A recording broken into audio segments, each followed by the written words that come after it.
صرف شیخ مبارک نے اپنے دستخطوں کے سامنے لکھا کہ یہی وہ مرحلہ تھا جس کا میں دل و جان سے خواہش مند تھا اور جس کی تکمیل کے لیے برس ہا برس منتظر رہا۔ اس فرمان کے مطابق اکبر کو بہرحال اسلام کے کسی ایک فرقے کو اپنانا تھا، اور اگر کسی معاملے میں اختلاف رائے تھا تو آیات قرآنی کے مطابق عمل کرنا تھا۔ علاوہ ازیں اس فرمان کا بنیادی مقصد تبلیغ اسلام تھا، مگر اکبر نے تمام امور کو بالائے طاق رکھ دیا۔ اب وہ مجتہد بھی تھا، عالم بھی تھا اور بادشاہ بھی۔ جہاں تک تبلیغ اسلام کا تعلق تھا تو اس نے نہ صرف بعض معاملات میں مبالغہ آمیزی کی بلکہ انہیں مسخ بھی کیا، اور رفتہ رفتہ اس مذہب کی جگہ ایک نئے مذہب کی ترویج کی کوشش شروع کر دی۔ وہ یکا یک فرمان کی شرائط سے انحراف نہ کر سکا۔ فرمان کے اجرا کے فوراً بعد وہ سالانہ زیارت کے لیے اجمیر گیا، لیکن یہ اس کا آخری دورہ تھا۔ اجمیر میں اس نے اپنے لیے راسخ العقیدہ مسلمانوں کی نفرت کے علاوہ کچھ نہ پایا۔ دلچسپ بات یہ ہے کہ خواجہ معین الدین پر اکبر کا عقیدہ اس حال پر بھی قائم رہا جبکہ وہ اسلام کو ایک بے بنیاد مذہب سمجھنے لگا تھا۔ اکبر کے خیال سے اس کے لباس کی ہر تہہ سے خواجہ اجمیر جیسے لاکھوں ولی نکل سکتے تھے۔ دوسری طرف ابو الفضل، اس کا بھائی فیضی اور اس کا باپ شیخ مبارک انتہائی غیر ذمہ دار اور اکبر کو مذہب سے ہٹانے میں پیش تھے، جبکہ شیخ مبارک اس حد تک آگے بڑھ گیا تھا کہ وہ مخدوم الملک اور شیخ عبد النبی کو اپنے راستے سے صاف کرنے کی کوششوں میں مصروف ہو گیا تھا۔ وہ چاہتا تھا کہ ان دونوں کو مکہ بھجوا کر موم کی گڑیا کی طرح اکبر کو مذہب کے معاملے میں جس طرف چاہے گھسیٹتا پھرے۔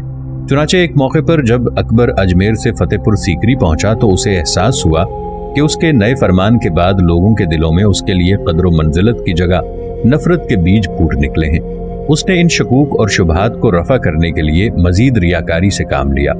وہ جب اجمیر سے لوٹا تو نہ چاہتے ہوئے بھی نماز پڑھنے لگا۔ فتح پور سیکری پہنچنے کے بعد اسے مکہ سے آیا ہوا ایک بھاری پتھر پیش کیا گیا، جس کے بارے میں مشہور تھا کہ اس پر حضور صلی اللہ علیہ وآلہ وسلم کے پائے مبارک کا نقش موجود تھا۔ اکبر کو اس پتھر کی صداقت پر شبہ تھا۔ اس نے پتھر کے سلسلے میں کسی گرم جوشی کا مظاہرہ بھی نہ کیا، بس وہ اپنے کچھ درباریوں کے ساتھ احتراماً دکھاوے کے لیے قریباً 6 میل تک گیا اور یہ پتھر فتح پور سیکری لے آیا۔ ابو الفضل کے مطابق اکبر نے یہ سب کچھ بامر مجبوری کیا تھا تاکہ وہ شخص جو یہ پتھر لے کر آیا تھا اسے شرمندگی نہ ہو۔ علاوہ ازیں جو لوگ اکبر کو بحیثیت مسلمان شک و شبہ کی نظر سے دیکھنے لگے تھے، اس بہانے سے ان کی زبانیں بھی بند کی جا سکیں، لیکن اس مقصد میں اکبر کو ناکامی کا منہ دیکھنا پڑا۔ تاہم وہ اپنا نیا دین، جسے دین الہی کا نام دیا گیا تھا، جاری رکھنے پر مصر رہا۔ اسی سلسلے میں 18 فروری 1580 کو پہلی عیسائی مشنری ایک پادری ماسٹریٹ کی قیادت میں فتح پور سیکری پہنچی، جس کا استقبال نہایت گرم جوشی کے ساتھ کیا گیا۔ ہیٹ اور لمبے لمبے چوغے پہنے ہوئے ان داڑھی منڈے اور غیر مسلم اجنبی لوگوں کو عوام نے نہایت استجاب سے دیکھا۔ اکبر نے ان کا خیر مقدم نہایت گرمجوشی سے کیا اور 800 اشرفیاں نظر کی جو ان پادریوں نے لینے سے انکار کر دیا۔ ان کے اس انکار سے اکبر مزید متاثر ہوا۔ اکبر نے ان لوگوں سے لاتعداد نشستیں کی، حتیٰ کہ انہیں گرجے کی تعمیر کی اجازت بھی دے دی۔ خیال ہے کہ اکبر عیسائی عقائد سے بے حد متاثر ہوا اور اس نے اسے دیگر تمام مذہب کے مقابلے میں بہتر مذہب کا درجہ دیا۔ اس لیے اس نے بعد ازاں مزید عیسائی مشنریوں کو مدعو کیا۔ ہر مشنری کو تبلیغ کی اجازت دے دی گئی، بلکہ اکبر نے اپنے بیٹوں کو بھی مشنریوں کے پاس بھیجا تاکہ وہ عیسائی عقائد سے آگاہ ہو سکیں۔ اس کے ان اقدامات کے باعث ہر مشنری کو یہ مغالطہ ہوا کہ وہ اکبر کو عیسائی کرنے میں کامیاب ہو گئے ہیں۔ ان پادریوں کی سب سے بڑی خواہش یہ تھی کہ وہ ایک بادشاہ کو عیسائی بنا کر اتنی وسیع مملکت پر عیسائی حکومت کی مہر ثبت کر دیں۔ پہلے تو عیسائی پادریوں کو اسلام کے خلاف اکبر کے رویے سے یہ حوصلہ ہوا کہ وہ اسے آسانی سے عیسائی بنا لیں گے، لیکن جلد ہی یہ انکشاف ہوا کہ اکبر کی خواہش تو ایک خود ساختہ نسل کی پیغمبری تھی، لہذا اس سے کسی مذہب کی مکمل اطاعت اور اس کے عقائد کو اپنانے کی توقع رکھنا عبث تھا۔ عیسائی پادری اکبر کو یہ بھی بتا چکے تھے کہ اسے عیسائیت قبول کر لینے کے بعد 1 سے زائد بیویوں کو چھوڑنا پڑے گا، لیکن اکبر ایسا کرنے پر بالکل آمادہ نہ تھا۔ اکبر نے تو یہ شادیاں ذاتی دلچسپی کے تحت نہیں بلکہ سیاسی مصلحتوں کی بنا پر رچائی تھیں۔ راجپوت لڑکیوں سے اکبر کی شادی محض راجپوتوں کو تخت سے قریب لا کر نہ صرف حکومت کا وفادار بنانا تھا، بلکہ راسخ العقیدہ ہندو راجپوت بھی ان راجپوتوں سے جنہوں نے اپنی بہنیں اور بیٹیاں اکبر کے حوالے کر دی تھیں کٹ گئے تھے۔ یہی اکبر کا مقصد تھا، راجپوتوں کے اتحاد کو پارا پارا کر دیا جائے اور مغل حکومت کو استحکام حاصل ہو سکے۔ اگر اکبر عیسائی پادریوں کے کہنے پر ان راجپوتوں کی بہنوں اور بیٹیوں کو داشتاؤں کی طرح نکال پھینکتا تو پورا راجستھان اکبر کے خلاف اٹھ کھڑا ہوتا، نیز ان لڑکیوں کے ورثاء اکبر کے بدترین دشمن ہو جاتے۔ یہی وجہ تھی کہ اکبر عیسائیت قبول نہ کر سکا اور عیسائی پادریوں کی تمام کوششیں ناکام رہیں۔ عیسائی پادریوں میں ایک بھی اکبر کی ان سیاسی مشکلات کو سمجھ نہ سکا، بلکہ ہر پادری غلط فہمی میں رہا کہ اکبر نے انہیں عمدن دھوکہ دیا ہے۔ اس کے علاوہ مذہب کے معاملے میں اکبر کے ذہنی الجھاؤ نے رنگ دکھانا شروع کیا۔ اس وقت وہ نئے دین کی ابتدا کر رہا تھا جسے اس نے دین الہی کا نام دیا تھا۔ ابھی اس نے یہ دین جاری نہ کیا تھا، لیکن اکبر کے عجیب و غریب عقائد کے باعث مسلمانوں کو انتہائی دکھ پہنچا تھا۔ وہ اکبر کے خلاف ہو چکے تھے۔ اس حقیقت کو بھی نظر انداز نہیں کیا جا سکتا کہ ہندوستان کی حکومت میں اکثریت مسلمانوں پر مشتمل تھی۔ مسلمانوں کا خیال تھا کہ اکبر کی وجہ سے اسلام کو خطرہ لاحق ہو گیا ہے۔ اکثر لوگوں کا خیال تھا کہ اسلام کے تحفظ کی خاطر اکبر کو تخت و تاج سے محروم کرنا اور اس کی جگہ کوئی سچا مسلمان تخت نشین کرنا نہایت ضروری ہے۔ چنانچہ اکبر کی جگہ ہندوستان میں مسلمانوں کا حاکم مقرر کرنے کے لیے لوگوں کی نگاہیں اکبر کے بھائی محمد حکیم مرزا پر جم گئی تھیں، جو ان دنوں کابل کا حاکم تھا۔ محمد حکیم مرزا بلا شبہ ایک شراب نوش اور عیاش طبع انسان تھا، تاہم مسلمان یہ توقع رکھتے تھے کہ وہ اکبر کی طرح اسلام سے الگ تھلگ کبھی نہ ہوگا۔ اکبر کی اس لادینیت کے باعث بہار اور بنگال کے مسلمان سالاروں نے بغاوت کر دی، اور ادھر جونپور کے قاضی ملا محمد یزد نے بھی یہ فتویٰ جاری کر دیا کہ ایسے بادشاہ کے خلاف بغاوت جہاد کے مترادف ہے جو اسلام سے انحراف کر چکا ہو۔ بہار میں بنگال کے سرکاری خزانے کو فتح پور سیکری جاتے ہوئے لوٹ لیا گیا، حتیٰ کہ بنگال اور بہار کے باغیوں نے تلیا گڑھی کے مقام پر اکبر کے بھائی محمد حکیم مرزا کے نام کا خطبہ پڑھوا دیا۔ غرض کہ اکبر کے اس مذہبی رجحان نے ملک کے کونے کونے میں بے اطمینانی کی لہر دوڑا دی تھی۔ ان حالات کو سامنے رکھتے ہوئے وقتی طور پر اکبر نئے دین یعنی دین الہی کو بظاہر فراموش کر بیٹھا، لیکن اندر ہی اندر اب وہ اس دین کو آخری شکل دے رہا تھا اور اسے اپنی مملکت میں جاری کرنے کے درپے تھا، جس کے باعث اسے صوبہ گجرات میں بغاوتوں، جگہ جگہ قتل و غارت گری کی خبریں ملیں۔ اس کے بعد جب مخبروں نے اسے یہ اطلاع دی کہ خان دیش سے اکبر کے 2 لشکر گجرات کی طرف روانہ ہوئے تھے تاکہ بغاوت کو فروغ کیا جا سکے، لیکن باغی مہر علی نے کچھ دوسری سرکش قوتوں کے ساتھ مل کر اکبر کے دونوں لشکروں کو بدترین شکست دی ہے اور وہ دونوں لشکر شکست اٹھا کر احمد آباد میں محصور ہو گئے ہیں۔ ان حالات کو سامنے رکھتے ہوئے اکبر نے راجہ ٹوڈر مل کو ایک لشکر دے کر احمد آباد کی طرف روانہ کیا تاکہ وہاں پہلے جو لشکر مقیم ہے اس کے ساتھ مل کر باغیوں کے خلاف حرکت میں آئے۔ چنانچہ ٹوڈر مل ایک تازہ دم لشکر لے کر گجرات کی طرف گیا۔ جب اس کا پہلا ٹکراؤ باغیوں کے ساتھ ہوا تو وہ باغیوں کو مکمل شکست تو نہ دے سکا، لیکن اس نے انہیں پیچھے ہٹنے پر مجبور کر دیا اور انہیں کمبے کی طرف دھکیل دیا۔ چنانچہ جنگی اور سیاسی چال چلتے ہوئے مہر علی اور مظفر حسین مرزا دونوں باغی اپنے ساتھیوں کے ساتھ وقتی طور پر جوناگڑھ کی طرف چلے گئے۔ ان حالات میں جو ہی ٹوڈرمل واپس ہوا، دونوں باغی مہر علی اور مظفر حسین مرزا اپنے ساتھیوں کے ساتھ پھر گجرات میں داخل ہو گئے۔ سب سے پہلے انہوں نے کمبے شہر کے گرد و نواح میں لوٹ مار شروع کر دی۔ یہ خبریں جب اکبر کے پاس پہنچی تو اکبر نے تیز رفتار قاصد سرنال کے حاکم وزیر خان کی طرف روانہ کیے۔ وزیر خان عادل خان کا بھائی تھا۔ وزیر خان کو اکبر نے حکم دیا کہ باغیوں پر حملہ آور ہو اور انہیں مار بھگائے، لیکن وزیر خان کی بدقسمتی، جب وہ باغیوں کے سامنے آیا تو باغی ایسے روزگار انداز میں اس پر حملہ آور ہوئے کہ وزیر خان کو شکست ہوئی اور وزیر خان اپنی اور اپنے لشکریوں کی جان بچاتے ہوئے احمد آباد میں محصور ہونے پر مجبور ہوا۔ یہ حالات یقیناً اکبر کے لیے بڑے تکلیف دہ تھے۔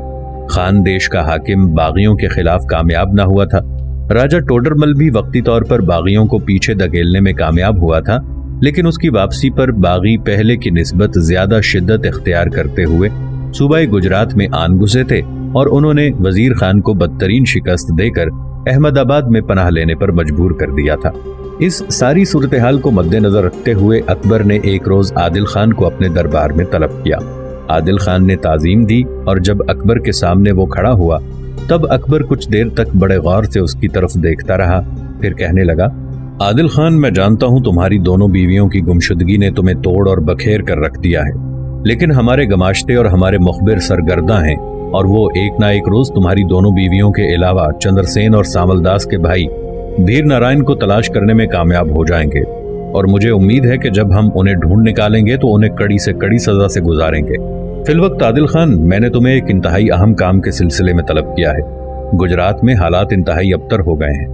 مہر علی اور مظفر حسین مرزا نے جگہ جگہ ترک تاز اور یلغار کرتے ہوئے نہ صرف تباہی اور بربادی کا کھیل کھیلنا شروع کر دیا ہے، بلکہ اکثر علاقوں کو بھی اس نے اپنی گرفت میں لینا شروع کر دیا ہے۔ خان دیش میں جو ہمارا لشکر تھا، پہلے ان باغیوں نے اسے شکست دے کر مار بھگایا۔ اس کے بعد میں نے ٹوڈرمل کو ان کی سرکوبی کے لیے روانہ کیا، لیکن ٹوڈرمل ان کا خاتمہ نہ کر سکا۔ وقتی طور پر باغی پیچھے ہٹ گئے، اور جو ہی ٹوڈرمل وہاں سے ہٹا، باغی پھر گجرات صوبے میں آن پہنچے۔ اس کے بعد میں نے تمہارے بھائی وزیر خان کو باغیوں پر حملہ آور ہونے کا حکم دیا تھا، لیکن وزیر خان کو بھی باغیوں کے مقابلے میں شکست کا سامنا کرنا پڑا ہے۔ اس وقت بچے کچے لشکر کے ساتھ وزیر خان احمد نگر میں محصور ہو چکا ہے۔ میں نے ایک لشکر تیار کر دیا ہے۔ میں چاہتا ہوں کہ اس لشکر کو لے کر تم احمد نگر کا رخ کرو۔ تمہارے جانے سے تمہارے بھائی وزیر خان کو بھی تقویت ہوگی، اور وہ احمد آباد سے نکل کر جب تمہارے ساتھ مل جائے گا تو یقیناً تم دونوں بھائی مل کر باغیوں کی سرکوبی اور انہیں اپنے سامنے نیچا دکھانے میں کامیاب ہو جاؤ گے۔ اس سے پہلے مجھے امید تھی کہ شاید وزیر خان باغیوں پر حملہ آور ہو کر ان کا خاتمہ کرنے میں کامیاب ہو جائے گا، لیکن ایسا نہیں ہوا۔ میں سمجھتا ہوں وزیر خان کے پاس جنگ کا تجربہ بہت کم ہے۔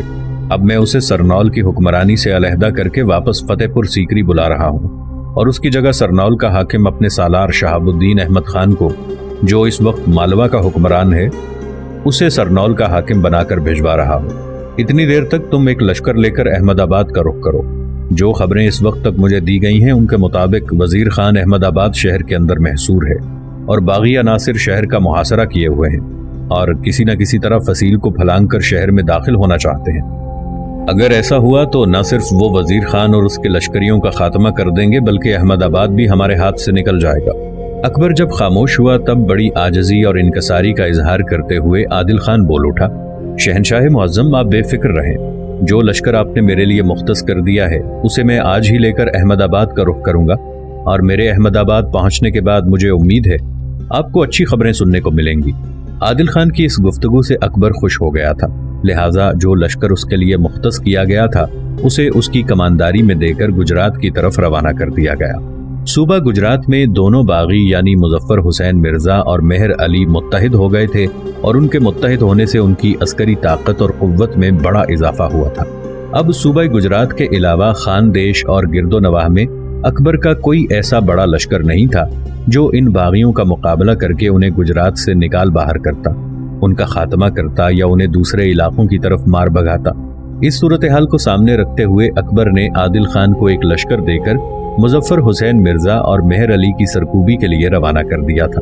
عادل خان نے فتح پور سیکری سے روانہ ہونے سے پہلے اپنے آگے آگے کچھ مخبر بھی روانہ کر دیے تھے۔ کچھ مخبر اس نے اپنے ساتھ رکھے تھے تاکہ اس کی رہنمائی کر سکیں۔ جو مخبر آگے آگے روانہ کیے تھے ان کے ذمے یہ کام لگایا تھا کہ اس کے احمد آباد پہنچنے سے پہلے ہی اسے وہاں کی اصل صورتحال سے آگاہ کریں۔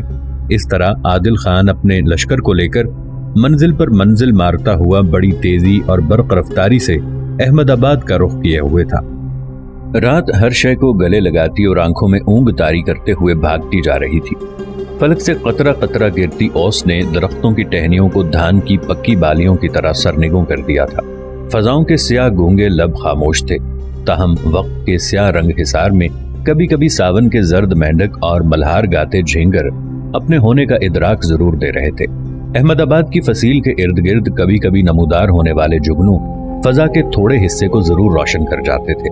اکبر کے خلاف سرکشی کرنے والے سارے باغی دن بھر شہر پر حملہ آور ہوتے رہے تھے، لیکن انہیں کوئی کامیابی نہ ہوئی تھی۔ وزیر خان پریشان تھا کہ اسے نہ کہیں سے مدد مل رہی ہے اور نہ ہی کامیابی کی کہیں امید دکھائی دے رہی ہے۔ ایسے میں احمد آباد کے شمالی دروازے پر ایک گھڑ سوار نمودار ہوا، اور گھوڑے پر بیٹھے ہی بیٹھے اس نے دروازے پر زوردار دستک دی۔ دستک کے جواب میں اندر سے شہر پناہ کے محافظوں میں سے کسی ایک نے اس دستک کے جواب میں چلا کر کہا، کون ہے اور رات کے اس وقت کیا چاہتے ہو؟ گھڑ سوار جس نے دستک دی تھی اپنا منہ دروازے کے قریب لے گیا اور کہنے لگا، دروازہ کھولو، مجھے اندر آنے دو۔ اگر تم زیادہ ہی احتیاط برت رہے ہو، مجھے اندر نہیں آنے دینا چاہتے تو میری وزیر خان سے گفتگو کرا دو۔ یہاں تک کہتے کہتے اس گھڑ سوار کو رک جانا پڑا، اس لیے کہ شہر کے محافظوں میں سے کسی ایک کی آواز پھر سنائی دی۔ پہلے اپنا تعارف کرواؤ، کون ہو، کہاں سے آئے ہو اور آنے کا مقصد بھی بیان کرو۔ اس پر دستک دینے والا پھر پہلے جیسی رازداری میں بولا، میں فتح پور سیکری سے آیا ہوں۔ وزیر خان کی مدد کے لیے اس کا چھوٹا بھائی عادل خان ایک لشکر لے کر بڑی برق رفتاری سے احمد آباد کا رخ کیے ہوئے ہے، اور میں اسی سلسلے میں وزیر خان سے بات کرنا چاہتا ہوں۔ یوں جانو میں وزیر خان کو اس کے بھائی عادل خان کا پیغام دینا چاہتا ہوں۔ اس سوار کے ان الفاظ کے جواب میں احمد آباد کے شمالی دروازے کے اندر چھوٹا سا جو گول سوراخ تھا، اس کا ڈھکن اٹھا کر اندر سے کسی نے دیکھا، اور جب محافظوں نے جائزہ لیا کہ باہر ایک ہی سوار کھڑا ہے، تب انہوں نے جلدی جلدی دروازہ کھولا۔ وہ سوار جب اندر داخل ہوا تو دروازہ انہوں نے فوراً بند کر دیا۔ دوسری طرف وزیر خان بھی دروازے کے قریب ہی ایک برج میں کھڑا تھا، اور اس نے دستک کی آواز بھی سن لی تھی اور دستک دینے والے کو بھی دیکھ لیا تھا، لہٰذا اس نے آواز دے کر آنے والے کو فصیل کے اوپر ہی بلا لیا تھا۔ چنانچہ جو سوار شہر میں داخل ہوا تھا اس کے ساتھ شہر پناہ کے محافظوں میں سے ایک ہو لیا۔ اس کے گھوڑے کو فصیل کے نیچے باندھ دیا گیا اور اس کی رہنمائی کرتے ہوئے اسے فصیل کے اوپر لے جایا گیا۔ سوار کو عادل خان کے بھائی وزیر خان کے سامنے لا کھڑا کیا۔ تب وزیر خان نے اس سوار کو مخاطب کیا، میں وزیر خان ہوں، کہو تم کس سلسلے میں آئے ہو؟ اس انکشاف پر اس سوار کے لبوں پر ہلکا سا تبسم نمودار ہوا، پھر کہنے لگا، احمد آباد اور گجرات کے دوسرے علاقوں کی خبریں شہنشاہ تک پہنچ گئی ہیں، لہٰذا مہر علی اور مظفر حسین مرزا پر ضرب لگانے کے لیے شہنشاہ نے آپ کے چھوٹے بھائی عادل خان کو ایک لشکر دے کر احمد آباد کی طرف روانہ کیا ہے۔ عادل خان نے مجھے اپنے آگے آگے آپ کو ایک اہم پیغام دینے کے لیے روانہ کیا ہے۔ آنے والا وہ سوار یہیں تک کہنے پایا تھا کہ وزیر خان نے بڑی انکساری اور شکر گزاری کے انداز میں آسمان کی طرف دیکھا، پھر کہنے لگا، رب عظیم تیرا لاکھ لاکھ شکر ہے کہ تو ہماری مشکلوں کو آسان کر رہا ہے۔ دوبارہ اس نے سوار کی طرف دیکھا اور پوچھا، تم عادل خان کی طرف سے کیا پیغام لے کر آئے ہو؟ سوار نے پھر کہنا شروع کیا، آپ کے نام عادل خان نے مجھے یہ پیغام دیا ہے کہ آج رات کے آخری حصے میں جس وقت فضاؤں کے اندر تاریکی ہوگی، تاہم سورج طلوع ہونے والا ہوگا، عادل خان اور مظفر حسین مرزا کے لشکر پر حملہ آور ہوگا۔ عادل خان نے آپ کے نام یہ بھی پیغام دیا تھا کہ احمد آباد شہر کے شمال میں پہنچنے کے بعد وہ فضاؤں کے اندر جلتے پروں کا ایک تیر بلند کرے گا، اور اس تیر کو دیکھتے ہوئے آپ کے لیے یہ نشاندہی ہوگی کہ آپ اپنے لشکر کے ساتھ مستعد ہو جائیں۔ وہ تیر چھوڑنے کے تھوڑی ہی دیر بعد عادل خان اپنے کام کی ابتدا کرے گا، دشمن پر حملہ آور ہوگا۔ ساتھ ہی عادل خان نے آپ کے نام یہ بھی پیغام بھیجا ہے کہ جس وقت وہ دشمن پر ضرب لگائے، آپ بھی اپنے حصے کے لشکر کے ساتھ شہر سے نکل کر دشمن پر حملہ آور ہو جائیں۔ اس طرح عادل خان کا کہنا ہے کہ وہ لمحوں کے اندر مہر علی اور مظفر حسین مرزا کو احمد آباد کے نواسے مار بھگائیں گے۔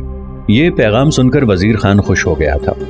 آنے والے سوار کا شانہ تھپ تھپایا، پھر کہنے لگا، اس وقت شہر سے باہر نکل کر عادل خان کی طرف جانا تمہارے لیے خطرناک ہے، شہر کے اندر ہی آرام کرو۔ میں احتیاط کی خاطر فصیل کے اوپر کھڑا ہوا تھا اور دشمن کے لشکر پر گہری نگاہ رکھے ہوئے تھا۔ اب میں اپنے چند ساتھیوں کو یہ کام سپرد کرنے کے بعد نیچے اترتا ہوں، اور جس لشکر کے ساتھ میں نے صبح ہونے سے پہلے شہر سے نکل کر دشمن پر ضرب لگانی ہے اسے تیار کرتا ہوں۔ پھر وزیر خان نے ایک لشکری آنے والے سوار کے ساتھ بھیج دیا تاکہ اس کے قیام اور طعام کا انتظام کرے، جبکہ وہ خود بھی شہر پناہ سے نیچے اتر گیا۔ صبح ہونے میں ابھی تھوڑی دیر باقی تھی، تاہم مشرق کی طرف سے سفیدی اپنی چمک دکھانے لگی تھی۔ ایسے میں عادل خان اپنے لشکر کے ساتھ احمد آباد شہر کے شمال میں نمودار ہوا، اور فضاؤں کے اندر اس نے جلتے پروں کا ایک تیر بلند کر دیا تھا۔ فضا میں تیر چھوڑنے کے ساتھ ہی عادل خان اپنے لشکر کے ساتھ بپھرے ہوئے ساگر میں موجوں کے تلاطم اور گہرے نیلے آسمان تلے پراسرار سیدگاہوں کی بے قراری کی طرح احمد آباد کے جنوب مشرقی حصوں کی طرف بڑھا، جہاں مہر علی اور مظفر حسین مرزا نے اپنے لشکر کے ساتھ پڑاؤ کر رکھا تھا۔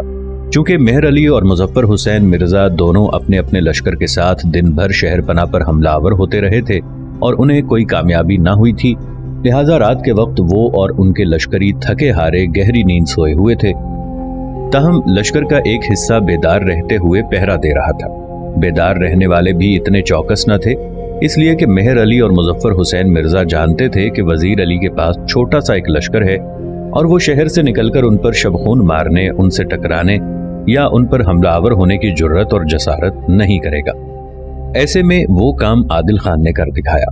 چنانچہ مہر علی اور مظفر حسین مرزا کے لشکر کے قریب آ کر اس نے زوردار انداز میں تکبیریں بلند کی۔ ان تکبیروں کی آواز نے نہ صرف پہرا دینے والوں کو ہلا کے رکھ دیا تھا بلکہ جو لشکری سوئے ہوئے تھے ان پر بھی ایک خوف اور لرزہ طاری کر دیا تھا۔